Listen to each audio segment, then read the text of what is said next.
My name is Amelia Thompson, and I'm 27 years old. I thought I had buried my past until both my parents suddenly reappeared in my life, acting as if they hadn't each abandoned me when I needed them most. My mother left us for a wealthy man when I was 13, and my father couldn't bear to look at me because I reminded him too much of her. Now they're back pretending nothing happened, but some wounds never truly heal. I'm finally ready to stop pretending too. If you're watching this video right now, let me know where you're from in the comments below. Hit that like and subscribe button and join me as I share my story. I used to believe we were the perfect family, from my earliest memories until I was about 12. Our life in our modest two-story home in Portland seemed like something out of a television show. We weren't rich, but we were comfortable. My mother, Jennifer, worked as a real estate agent, helping families find their dream homes, while my father, Thomas, managed construction sites, building those very same dreams from the ground up. Every Sunday, we would have family breakfast together. Mum would make her famous blueberry pancakes, and Dad would tell jokes that made us laugh so hard, orange juice would sometimes come out of my nose. Those were the moments that defined my childhood, the ones I desperately clung to when everything fell apart. Our weekend trips to the Oregon coast were my favorite tradition. We would pack up our blue SUV with snacks, blankets, and beach toys. Mum would create elaborate scavenger hunts along the shoreline, while Dad taught me how to build sandcastles with moats that actually worked. During winter, we'd drive up to Mount Hood for sledding. I can still feel the crisp air burning my lungs as I raced down the hill, my parents cheering at the bottom. Birthday celebrations were always special in our house. For my 10th birthday, they transformed our backyard into a carnival complete with a rented cotton candy machine and games they had built themselves. My friends talked about it for months afterward. Christmas mornings meant matching pajamas and hot chocolate with tiny marshmallows as we opened presents by the fireplace. I was especially close with my mother. She would brush my hair every night before bed 100 strokes exactly while telling me stories about when she was a little girl. We had Saturday girls' days, where we would get ice cream and window shop at the mall. Sometimes she would let me try on her jewelry and high heels, saying, "You'll be even more beautiful than me someday, sweetheart." Looking back now, I can see the warning signs that my childhood self missed completely. The hushed arguments late at night that they thought I couldn't hear. The way Mum started checking her phone, constantly smiling at messages in a way she never smiled at Dad anymore. How Dad began working longer hours, coming home smelling like whiskey instead of sawdust. I remember the first time Mum mentioned Richard Blackwood. She came home from a work event, eyes bright with excitement, talking about this amazing property developer with vision she had met. Dad's jaw tightened as she described Richard's latest luxury condominium project downtown, how he had revolutionized the Portland real estate market. Soon after, Mum started changing. Her natural brown hair became honey blonde. Her simple wardrobe transformed with designer labels I didn't recognize. She began wearing perfume even on days she didn't have showings. Dad noticed too. I caught him once holding one of her new silk blouses, his eyes filled with confusion and hurt. Dad withdrew more and more. He started spending evenings in the garage, tinkering with projects that never seemed to get finished. When we did have family dinners, the conversation felt forced. Mum would talk about her day, mentioning Richard's name too often, while Dad pushed food around his plate in silence. I became the bridge between them, desperately trying to fill the growing emptiness with school stories and questions about their work. One night, I woke up to their voices downstairs, louder than usual. I crept to the staircase and sat on the top step, hugging my knees to my chest. "Do you think I'm stupid, Jennifer?" Dad's voice cracked. "Do you think I don't know what's going on with him?" "You're being paranoid," Mum replied, but her voice sounded different, almost rehearsed. "He's a business associate, an important one. A business associate doesn't buy you jewelry," Dad said, his voice breaking. "A business associate doesn't call you at midnight." I slipped back to my room, pulling the covers over my head, trying to block out the truth that was becoming impossible to ignore. Something was breaking in our perfect family, and I had no idea how to fix it. The first concrete evidence of my mother's betrayal came on a rainy Tuesday afternoon. I was 13 years old and had forgotten my science textbook, so I came home during lunch break to get it. The house was supposed to be empty. Mum had a showing across town, and Dad was at a construction site, but her car was in the driveway. I found her phone on the kitchen counter while she was upstairs, probably getting ready for her appointment. I had never snooped before, but something pulled me toward it, a need to confirm what I already suspected.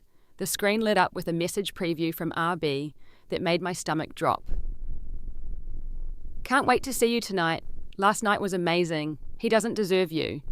My hands trembled as I opened the message thread revealing months of exchanges between my mother and Richard.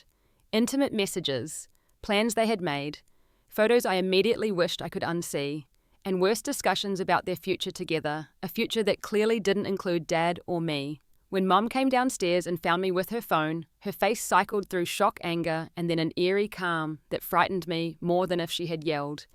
"You shouldn't go through people's private things, Amelia," she said, taking the phone from my hands. "Adult relationships are complicated. You wouldn't understand." "Are you cheating on Dad?" I asked directly, my voice small but steady. She sighed, touching up her lipstick, using her compact mirror. "Your father and I have grown apart. These things happen. Richard understands me in ways your father never has. But we're your family," I said, tears welling in my eyes. She patted my head like I was a much younger child. "Sometimes people outgrow the life they've built, sweetie. You'll understand when you're older." That conversation was the first deep wound in my heart. My mother, the person I loved and trusted most in the world, had just dismissed betraying our family as something as simple and inevitable as outgrowing an old pair of shoes. In the weeks that followed, Mum became increasingly distant. She was physically present, less and less always, with the same excuses: late showings, client dinners, industry events. The rare evenings she was home, she was mentally elsewhere, checking her phone and smiling at secrets I now understood. I tried telling Dad what I had seen. One evening, while Mum was at another work event, I approached him in the garage where he was aggressively sanding a piece of wood. "Dad, I need to tell you something about Mom and Richard." His hand stilled. Without looking at me, he said, "Not now, Amelia." "But Dad, I saw messages on her phone." "There," I said, "not now." He snapped, throwing the sanding block against the wall. Then, seeing my frightened expression, his face crumpled. "I'm sorry, sweetheart. I can't talk about this right now." My school performance began to suffer. I couldn't concentrate, constantly worrying about what was happening at home. My anxiety manifested in stomach aches, so severe the school nurse called home several times. It was always Dad who came to pick me up. Mum was too busy. The only person I could talk to was my maternal grandmother, Grace. During weekend visits to her cozy apartment, she would bake cookies and listen without judgment as I tried to make sense of what was happening. "People make mistakes when they're unhappy, Amelia." Grandma Grace said, her kind eyes sad behind her glasses. "But that doesn't make their choices right, and it certainly doesn't make their pain your responsibility." Then came the morning that changed everything. I woke up to find Dad sitting at the kitchen table, still in yesterday's clothes, staring at a piece of paper. When he saw me, he tried to hide it, but I was quick enough to snatch it from his hand. It was a note from Mom, her elegant handwriting somehow making the cruel words even worse. "Thomas, I can't do this anymore. Richard and I are leaving for Seattle today. He can give me the life I deserve. I've taken only my personal belongings. You can have the house and everything else. I think it's better for Amelia to stay with you. She needs stability, and Richard isn't ready to be a stepfather. I'll call once we're settled. Jennifer." The room spun as I read and reread those cold, calculating words. My mother had reduced our family to a business transaction, dividing assets and discarding her own daughter as an inconvenience to her new life. Dad's breakdown was immediate and terrifying. He swept everything off the kitchen counters, smashed dishes, and punched a hole in the wall. I stood frozen, the note clutched in my hand as he collapsed to his knees, sobbing. In that moment, watching my father break apart, I felt a strange numbness spread through me. It wasn't until later that night, alone in my bedroom, that my own grief hit me like a physical blow. I cried until I had no tears left, clutching the last birthday gift my mother had given me, a silver necklace with a heart pendant. The next morning, Dad looked at me across the breakfast table, his eyes red and vacant. Something in his expression made my heart stop. It wasn't just pain I saw there, but something worse. Resentment. I realized with a sickening clarity that when he looked at me, he saw her. After Mum left our home, transformed from a place of warmth to a mausoleum of what once was, Dad and I orbited around each other like strangers, the silence between us growing heavier by the day. For 6 agonizing months, I watched my father deteriorate into someone I barely recognized. The first time he said it was after I asked about dinner. "You sound just like her when you're demanding things," he muttered, pouring himself another glass of whiskey. I learned to speak less after that. Then it became about my appearance. "God, you look more like her every day," he would say, turning away from me as though the sight physically hurt him. I was 13 years old, standing at the edge of womanhood, and suddenly my emerging resemblance to my mother became my greatest burden. Dad started missing days at work. His boss called several times, concern evident in his voice. "Is your father coming in today, Amelia?" Eventually, the calls stopped, replaced by a final visit, where his boss left severance paperwork on our doorstep. With no income bills piled up, yellow notices appeared on our door. The electricity was shut off for 3 days before Dad finally called in a favour from a friend to get it restored. I learnt to take shorter showers, to wear extra sweaters, instead of turning up the heat to make a box of cereal last 2 weeks. I tried everything to be less like my mother. I cut off my long brown hair with kitchen scissors, leaving a jagged, uneven bob that made me cry when I saw it. I stopped wearing any clothes that Mum had bought me. I changed my handwriting, my laugh, even the expressions on my face. But it didn't matter. Dad couldn't see me anymore. He only saw the ghost of his wife's betrayal. My father's drinking escalated. He would disappear into his room with a bottle and emerge days later unshaven and hollow-eyed. During those times, I fended for myself, making peanut butter sandwiches for dinner and washing my clothes in the bathroom sink. The first time he left me completely alone was for a weekend. "Going to see an old buddy," he mumbled as he packed a small bag. I spent those 48 hours jumping at every sound, sleeping with a baseball bat beside my bed. His absences grew longer and more frequent. 3 days, a week. The longest was 12 days, during which I rationed the remaining food and pretended everything was normal at school. I became expert at forging his signature on school forms and making excuses for why he couldn't attend parent-teacher conferences. I was sitting at the kitchen table struggling with algebra homework when Dad came home from one of his disappearances and delivered the final blow. "I got a job offer in Arizona," he announced, not quite meeting my eyes. "Construction management for a big development company." "That's great," I said cautiously, hope flickering that perhaps this could be our fresh start. "When do we leave?" His silence told me everything before he even spoke. "I think it's better if you stay with your grandmother. I called Grace already. She's expecting you this weekend." The floor seemed to drop from beneath me. "You're leaving me behind like Mom did." His face hardened. "This isn't like that. I'm doing what's best for you." "How is abandoning me what's best?" I cried, anger finally breaking through my careful facade. "Because I can't do this anymore," he shouted, slamming his hand on the table. "Every day, every single day, I look at you and I see her. Your smile, your eyes, the way you tilt your head when you're thinking. It's killing me, Amelia. I can't be the father you need when all I can see is the woman who destroyed me." The brutal honesty of his words left me speechless. My own father couldn't bear to look at me because I reminded him of his pain. I was 13 years old, and both my parents had decided I was too much of a burden to keep. 3 days later, Dad drove me to Grandma Grace's apartment. We rode in silence, the car filled with trash bags containing what was left of my belongings. When we arrived, he didn't even come inside, just helped unload my things onto the curb. "I'll call when I get settled, so," he said, giving me an awkward side hug, the first physical contact we'd had in months. "This is better for both of us. You'll see." As his car disappeared around the corner, Grandma Grace put her arm around my shoulders. "Let it out, sweetheart," she said softly.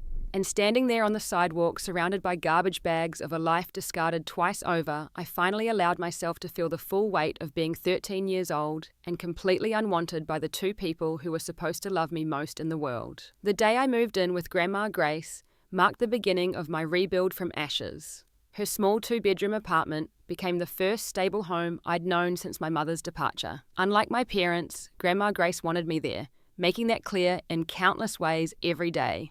"Having you here is a blessing," she would say, her arthritis-gnarled hands gently brushing my hair each night, resuming the ritual my mother had abandoned. "You bring light back into these old rooms." Grandma Grace was my mother's mother, yet somehow completely different from her daughter. Where my mother had been restless and appearance-obsessed, Grandma was content and authentic. She lived on a fixed income from her deceased husband's pension and her own retirement from 40 years of teaching elementary school, but she never made me feel like a financial burden. The first thing Grandma did was enroll me in therapy with Dr. Winters, a kind woman with silver-streaked hair who specialized in adolescent trauma. Those weekly sessions became my lifeline. "Abandonment by one parent is traumatic," Dr. Winters explained during our early sessions. "Abandonment by both creates a unique kind of wound. But Amelia, I want you to understand something fundamental. Their leaving was about their deficiencies, not yours." It took months of therapy before I could even begin to accept that truth. In my mind, I had driven them both away somehow. If I had been prettier, smarter, better behaved, maybe Mum wouldn't have left with Richard. If I had looked less like Mum, maybe Dad could have kept loving me. Dr. Winters helped me develop coping strategies for the panic attacks that would strike without warning, leaving me gasping for breath in school hallways. She taught me to recognize negative thought spirals and redirect them. Most importantly, she helped me understand that healing wouldn't be linear, that some days would be harder than others, and that was okay. School became my refuge and focus. I channeled all my pain into studying, staying late in the library to avoid going home to an empty apartment on the days Grandma worked late at her part-time job at the community centre. My grades, which had plummeted during my parents' implosion, steadily improved until I was at the top of my class. "You're not just smart, Amelia," my history teacher, Mr. Gonzalez, told me after I submitted a particularly insightful essay. "You have emotional intelligence beyond your years. That will take you further than you can imagine." By sophomore year, I had made some new friends, particularly Zoe Chen, who had also been raised by her grandmother after her parents' death in a car accident. Our shared experiences of loss, though different in nature, created a bond that required few explanations. With Zoe, I could simply be without the weight of my history hanging over every interaction. My parents maintained minimal contact during these years. Dad would send occasional postcards from Arizona, brief updates about the weather, or his job, never asking how I was doing. 3 times a year, a call would come on my birthday, Christmas, and the anniversary of the day he left, always the same stilted conversation that left me more empty than if he hadn't called at all. Mum's approach was different, but equally hurtful. Every few months, expensive packages would arrive from Seattle containing designer clothes or electronics, as if material things could compensate for her absence. I donated all of it, unopened, unable to bear the thought of using gifts that felt more like payments to ease her guilt than expressions of love. What should I do about the packages? I asked Grandma Grace after a particularly large delivery arrived, containing an iPad that cost more than our monthly rent. Grandma considered the box with a sad expression. "That's entirely your decision, sweetheart. But remember, accepting or refusing a gift doesn't define your relationship with the giver. That's determined by much deeper things." I chose to return every package with a simple note: "Please donate the money to charity instead." After the 5th returned gift, the packages stopped coming. The summer before my senior year, our carefully constructed life faced its own crisis. Grandma Grace, who had been experiencing unexplained fatigue, was diagnosed with stage 3 ovarian cancer. The news shattered our world, but in true Grace fashion, she faced it with the same quiet strength she approached everything. "Life gives us challenges to reveal our true character," she told me the day after her diagnosis, her hand steady as she sipped her morning tea. "Now we get to show the world what Thompson women are made of." I became her caretaker, scheduling appointments, managing medications, and researching treatment options, all while maintaining my grades and applying to colleges. The roles had reversed, but Grandma never made me feel burdened. Even on her worst days, she would ask about my college essays or Zoe's latest drama club performance. Between chemo sessions, I would curl up on her hospital bed and we would talk about the future, steadfastly avoiding the possibility that she might not be part of it. She insisted I apply for scholarships and distant universities, refusing to let her illness limit my horizons. "Your life is just beginning, Amelia," she would say, her once plump face now gaunt from treatment. "Mine has been full and beautiful. Don't you dare shrink your dreams because of me." The acceptance letter from UCLA arrived on a sunny April afternoon, along with notice of a merit scholarship that would cover most of my tuition. Grandma Grace cried when I showed her happier tears than I had seen since before her diagnosis. "You did it, my brilliant girl," she whispered, holding the letter like it was made of gold. "This is your ticket to a future those 2 fools will regret missing." Kate. In that moment, watching my grandmother's pride shine through her illness-worn features, I felt something shift inside me. The abandoned child began to fade, replaced by a young woman determined to build a life worthy of the one person who had never given up on her. College became the canvas upon which I began painting my independent life. I left Portland for Los Angeles with 2 suitcases, a laptop Grandma Grace had scraped together money to buy, and the fierce determination to prove my parents wrong about my worth. My freshman year at UCLA was dominated by daily calls with Grandma Grace, whose cancer had stabilized but not improved. Each conversation became more precious as her voice grew weaker. I worked frantically between classes as a campus tour guide and weekend barista, saving every penny for plane tickets home during breaks. During winter break of my freshman year, I returned to find Grandma significantly worse, her once robust frame now barely making an impression under her quilt. Still, she insisted on hearing every detail about my class's professors and the California sunshine. "I want to see you graduate," she told me one evening as I adjusted her pillows. "But if I don't make it that far, promise me something, Amelia." "Anything," I said, fighting back tears. "Promise me you'll walk across that stage with your head high, knowing you got there on your own merit. And promise me you'll keep your heart open even though it's been broken. Bitterness is a poison that only hurts the vessel containing it." Grandma Grace passed away peacefully in her sleep 3 weeks after I returned to school for spring semester.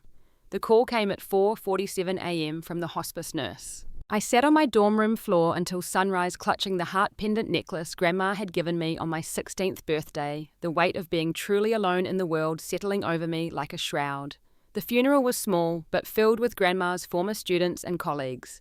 Neither of my parents attended. Mum sent flowers with a card saying she was too distraught to come, while Dad claimed he couldn't get time off work. Their absence at the funeral of the woman who had raised their discarded daughter confirmed what I already knew: I was entirely on my own. Returning to UCLA after the funeral, I threw myself into my studies with renewed intensity.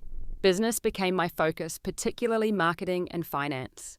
Something about the clean logic of numbers and the psychology of consumer behavior provided structure when everything else felt chaotic. I worked multiple jobs simultaneously, determination fueling me through exhaustion. Besides my campus positions, I took on social media management for local businesses and tutored wealthy students in Beverly Hills. My classmates partied on weekends while I worked double shifts, building my resume and bank account with equal fervor. In my junior year, I met Michael Patterson in my advanced marketing seminar. Tall with kind eyes and a quick laugh, he pursued me with gentle persistence despite my reflexive barriers. "You know, most people actually take breaks occasionally," he teased after finding me studying in the library at midnight on a Saturday. "I hear it's good for the human condition." His easy charm and genuine interest slowly wore down my defenses. After our third coffee study session, he asked me directly, "Why do you keep everyone at such a distance, Amelia?" The question caught me off guard, and to my horror, tears filled my eyes. Michael simply handed me a napkin and waited patiently as I shared pieces of my story for the first time since arriving at UCLA. "I'm not going anywhere," he promised when I finished. "Not unless you tell me to." Dating Michael was like learning a foreign language. His family was close-knit and demonstrative, his parents still madly in love after 30 years. Weekend dinners at their home in San Diego showed me what family could look like, though I always felt like an anthropologist observing an exotic culture. The first time Michael said he loved me, 6 months into our relationship, I panicked and didn't speak to him for 3 days. "People who love me leave," I finally admitted when he cornered me after class demanding an explanation. "I'm not people," he said simply. "I'm me." Despite Michael's patience, my trust issues sabotaged us repeatedly. I would create distance when things got too comfortable, convinced he would eventually see whatever fatal flaw had made me unlovable to my parents. After nearly 2 years of this push-pull dynamic, Michael finally reached his limit. "I can't keep trying to prove I'm not going to abandon you," he said during our final conversation. "You have to decide to believe someone can stay." His departure hurt, but also served as a painful wake-up call. In my next therapy session, I broke down completely. "I'm recreating my abandonment over and over," I sobbed to Dr. Carter, my new therapist in LA. "I'm pushing people away before they can leave me." Dr. Carter nodded. "That's a common protection mechanism for people with your history. The question is it still serving you, or is it preventing you from the connection you actually want?" That question became the cornerstone of my healing over the next year. While I focused on graduating with honors and securing a corporate job, I also committed to the harder work of dismantling my defensive walls. Graduation day was bittersweet. As I crossed the stage in my cap and gown, I carried Grandma Grace's heart pendant in my palm, fulfilling my promise to her. Looking out at the sea of families cheering for their graduates, I felt both the absence of my own family and pride in having made it despite them. My first apartment, a small but sun-filled studio in Culver City, became a symbol of my independence. I furnished it piece by piece, each lamp and bookshelf representing financial freedom earned through my own efforts. The day I hung the last picture, I stood in the center of the space and realized I had built something no one could take from me again. By 25, I had established myself as a marketing analyst at a respected firm, created a small but loyal circle of friends, and finally began dating again with fewer walls up. I had constructed a life entirely separate from the abandoned girl I once was, or so I thought until the past came knocking at my door. It was an ordinary Tuesday when my carefully constructed independence began to crumble. I was at my desk reviewing campaign metrics for a major client when an email notification appeared in the corner of my screen. The sender's name made my heart stutter. Jennifer Thompson, subject. Would love to reconnect. Amelia, my beautiful daughter. It's been too long. I've been thinking about you constantly and would love to reconnect. I've made mistakes I deeply regret. Please give me a chance to explain.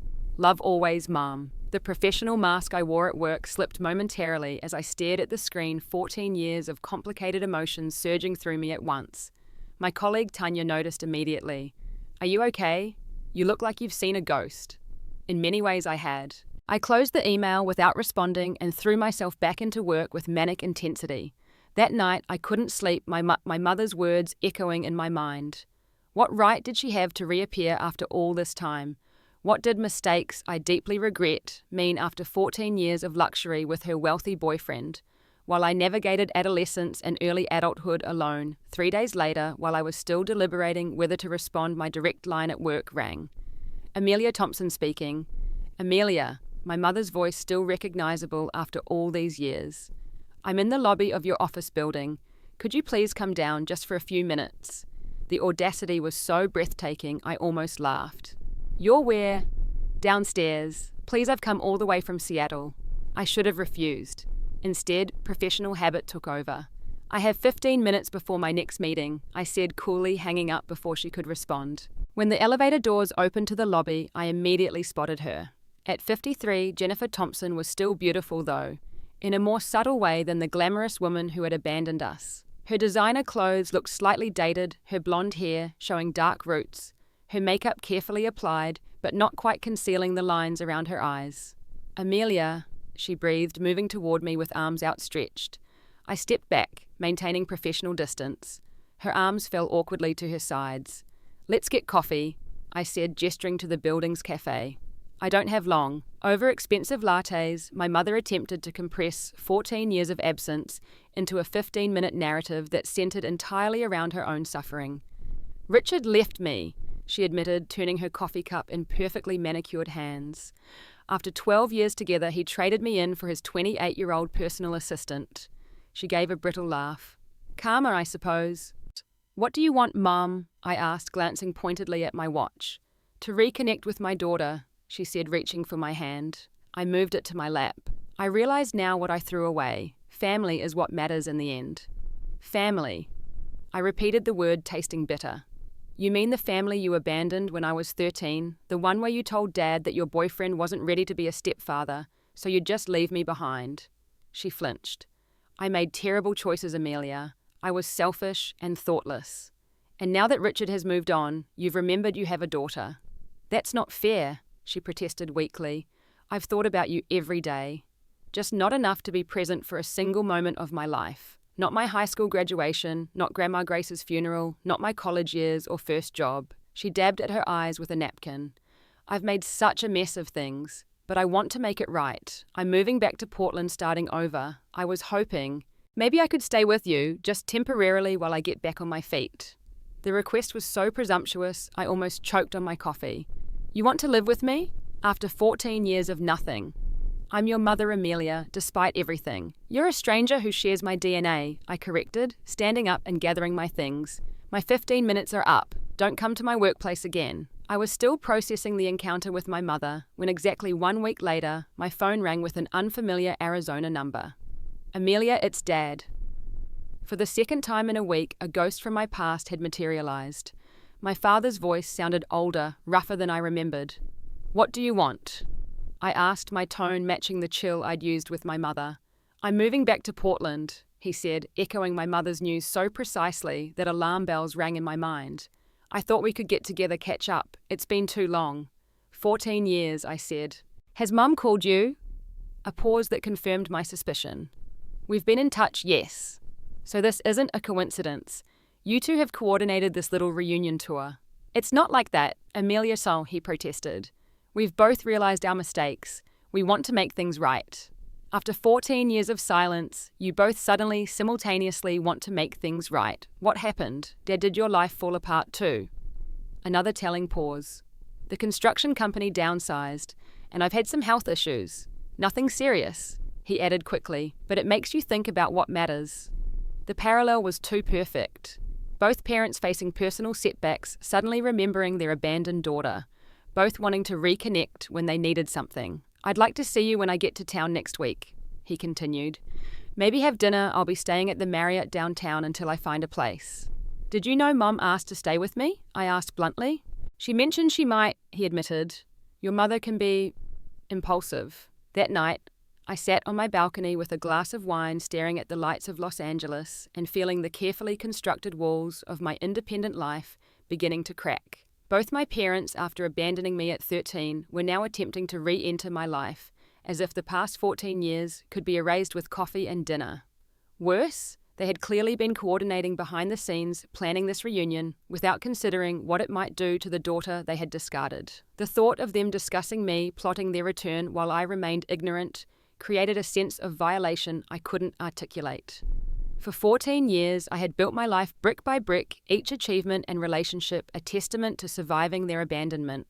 Now they wanted to walk back in when it suited them, expecting forgiveness and support they had never offered me. As the city lights blurred through unexpected tears, I felt both the wounded 13-year-old and the guarded 27-year-old battling within me. Part of me still desperately wanted parents, still craved that primal connection. Another part, the survivor I had become, recognized the dangerous pull of that desire and the likely disappointment waiting on the other side of forgiveness. I pulled out my phone and scheduled an emergency session with my therapist. This unexpected return of my parents had left me feeling overwhelmed and trapped in a past I thought I had escaped, and I knew I couldn't navigate these turbulent waters alone. The weeks following my parents' unexpected reappearance became the most emotionally turbulent period of my adult life. I felt like I was 13 again, caught in the undertow of their needs and expectations, struggling to maintain my own boundaries and sense of self. After my initial shock subsided, I increased my therapy sessions with Dr. Carter from monthly check-ins to weekly intensive work. His office became my sanctuary as I processed the complicated emotions their return had triggered. What I'm hearing, Dr. Carter said during one particularly raw session, is that their reappearance threatens the narrative you've built around your life, the story of the woman who succeeded despite abandonment. They don't get to be part of my success story, I admitted, voicing the thought that had been circling in my mind. They forfeited that right. That's valid, he nodded. The question becomes, what role, if any, do you want them to have in your life moving forward? That question haunted me as I reluctantly agreed to meet both parents for dinner at a neutral restaurant. The choice was strategic on my part, a public setting where emotional outbursts would be contained, where I could leave if things became too overwhelming. I arrived early, choosing a corner table that gave me a clear view of the entrance and an easy path to the exit. When they walked in together, the sight of them side by side after so many years apart sent a jolt through me. They looked older. Of course, life had weathered them both, but the familiarity of their gestures and expressions triggered a cascade of childhood memories I thought I had safely locked away. Amelia, my mother breathed, moving to embrace me. I stiffened but allowed the brief contact. My father hung back uncertainty in his eyes as he took in the woman I had become. You look so grown up, he said finally, awkwardly extending his hand for a formal handshake. The dinner began with superficial pleasantries, my parents taking turns updating me on their lives, as if we were distant acquaintances catching up after a short absence. Mum talked about her real estate business in Seattle, carefully editing out any mention of Richard except to say they had parted ways.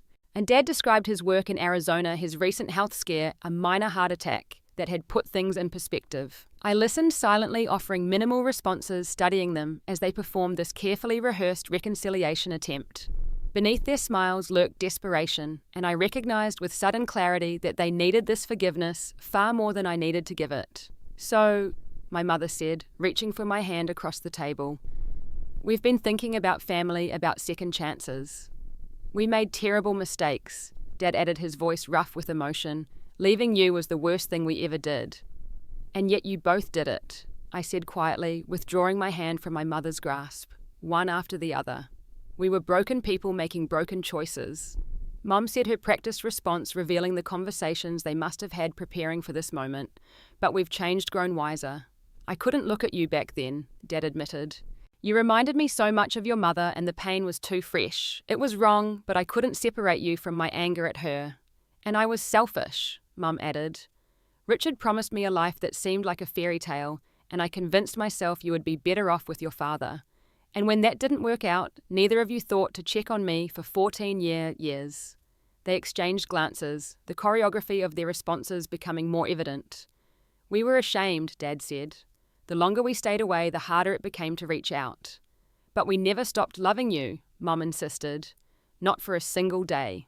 The practiced lines, the convenient excuses, the narrative that centered their pain, rather than mine, suddenly crystallized everything I had been feeling since their reappearance. They hadn't come back for me. They had come back for absolution, for a place to belong, now that their individual plans had failed. I have something to say, I said, interrupting their carefully constructed narrative, and I need you both to listen without interrupting. They nodded, exchanging nervous glances. When I was 13 years old, you both decided I wasn't worth keeping. I began. My voice steady, despite the emotion coursing through me. Mom, you left me for a wealthy man who didn't want children. Dad, you sent me away because looking at me hurt too much. Neither of you considered what that abandonment would do to me. My mother's eyes filled with tears, but I continued. I was 13. I had to rebuild myself from nothing. Grandma Grace gave me stability, but she couldn't erase the fundamental wound of being discarded by the two people biologically programmed to protect me. Do you know what that does to a child's sense of worth? To believe you're so fundamentally unlovable that both parents would choose anything else over you. Dad looked down at his plate, unable to meet my gaze. I spent years in therapy working through abandonment issues. I sabotaged relationships because I couldn't believe anyone would stay. I drove myself to exhaustion, proving my worth through achievements. And I did it alone. I graduated high school alone. I buried Grandma Grace alone. I put myself through college alone. I built a career alone. We're so proud of what you've accomplished, Mum interjected. You don't get to be proud, I said sharply. Pride is earned through presence. You were absent by choice for every milestone, every struggle, every triumph. You don't get to claim pride in results you contributed nothing to creating. The stunned silence that followed confirmed they had expected a different response, perhaps gratitude for their return, eagerness to rebuild what they had destroyed.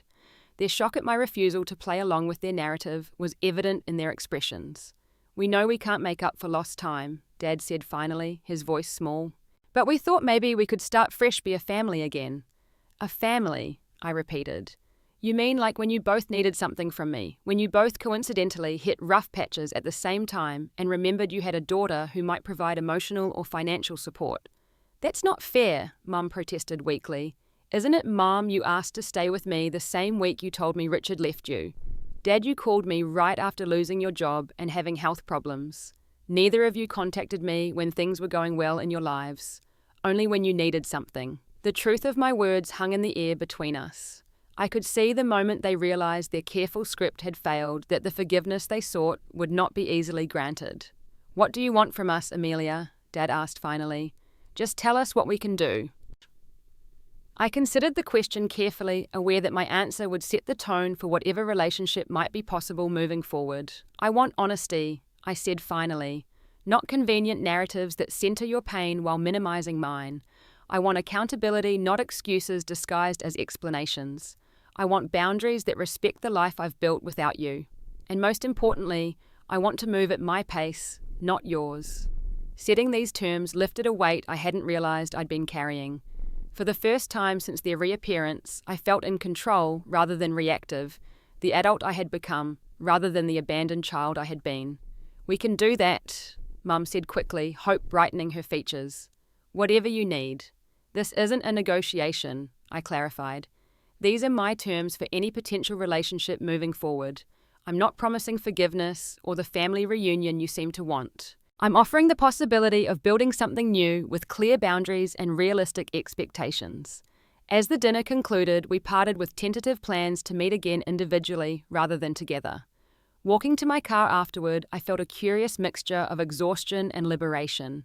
I had spoken my truth without anger or blame, had claimed my power in a situation where I had once been powerless. That night, I called Zoe, my oldest friend, who had stood by me through every phase of my healing journey.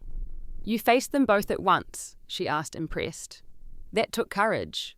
"I thought it would break me open," I admitted. But instead, I felt stronger, like I was finally speaking for that 13-year-old girl they left behind. "Because you were," Zoe said softly, "you were parenting your younger self in a way they never did." Her words struck a chord of truth. In confronting my parents, I had protected and validated the wounded child within me, giving her the advocacy she had never received. For the first time, I fully understood that healing wasn't about forgetting the abandonment or pretending it hadn't shaped me. It was about integrating that experience into the strong, resilient woman I had become. In the weeks that followed, I established careful, limited contact with both parents. We met separately in public places for short periods. I maintained firm boundaries about topics I wouldn't discuss and corrected them when they slipped into revisionist history about our past. My support network became crucial during this period. Besides Zoe and Dr. Carter, I leaned on friends like Marcus from work and Serena from my yoga studio, people who knew my present self rather than my painful past. Their perspectives helped ground me when interactions with my parents threatened to pull me backward. The most profound realization came during a solo hiking trip to the mountains outside Los Angeles, a quarterly ritual of reflection I had established years ago. Standing on a ridge overlooking the sprawling city below, I finally understood that the abandonment that had defined so much of my identity had also forged my greatest strengths: resilience, self-reliance, empathy for others' pain, and the ability to build meaningful connections by choice rather than obligation. I would never be grateful for what my parents had done, but I could acknowledge that the person I had become, with all my hard-won wisdom and carefully cultivated strengths, might not exist had they chosen differently. That realization didn't excuse their actions, but it allowed me to view my past as the foundation of my present, rather than a wound that would forever define me. When I returned to the city, I scheduled a final dinner with both parents together. This time I chose the restaurant and the terms of engagement. This time I would define what family meant on my own terms. "I've been thinking about what you asked for." I began once we were seated. "A second chance, a fresh start." They leaned forward eagerly, hope evident in their expressions. "I won't cut you out of my life completely," I continued, "but I won't pretend the past didn't happen either. Any relationship we build will be new, created through consistent effort and respect, not obligatory because of DNA." I outlined my boundaries clearly: no unannounced visits, no expectation that I would support either of them financially, no pressure to participate in holidays or family events I wasn't comfortable with. Most importantly, no pretending that 14 years of absence could be erased with apologies, however sincere. "We understand." Dad said, disappointment evident, but resignation settling in his features. "We'll take whatever relationship you're willing to offer." "It's more than we deserve," Mum added quietly. "This isn't about what you deserve," I clarified. "It's about what I need to feel safe and respected in any relationship with you. I've worked too hard building a life I'm proud of to compromise it for anyone, even the parents who gave me life." As we parted that evening, the dynamic between us had fundamentally shifted. No longer was I the abandoned daughter seeking approval or connection. I was a whole, complete person offering limited access to my life as a privilege they would need to earn through consistent respect for my boundaries. Walking back to my car, I touched Grandma Grace's heart pendant, now a talisman of the woman who had shown me what unconditional love truly meant. "Some wounds never fully heal," I whispered to her memory, "but they can become sources of strength if we allow them to." The scars of abandonment would always be part of me, thin lines, marking where I had been broken and mended myself. But they no longer defined me or limited my capacity for connection. They simply reminded me of how far I had come, of the woman I had built, from the ashes of that discarded 13-year-old girl. In choosing to engage with my parents on my terms, I had finally completed the circle of my healing. The abandoned child had grown into a woman who understood that family isn't defined by biology or obligation, but by consistent love, respect, and presence. A woman who knew her worth wasn't determined by those who had left, but by the strength she had found in their absence. Some wounds never completely heal, it's true, but in acknowledging them honestly and speaking our truth without shame or blame, we reclaim the narrative of our lives. And in that reclamation lies our greatest power, the power to transform even our deepest hurts into bridges to our most authentic selves. Have you ever had to set boundaries with family members who hurt you in the past? How did you balance forgiveness with self-protection? Share your thoughts in the comments below, and if this story resonated with you, please like, subscribe, and share with someone who might need to hear that they too can build a beautiful life from painful beginnings. Thank you for listening to my story, and remember, your worth is never determined by those who couldn't see it.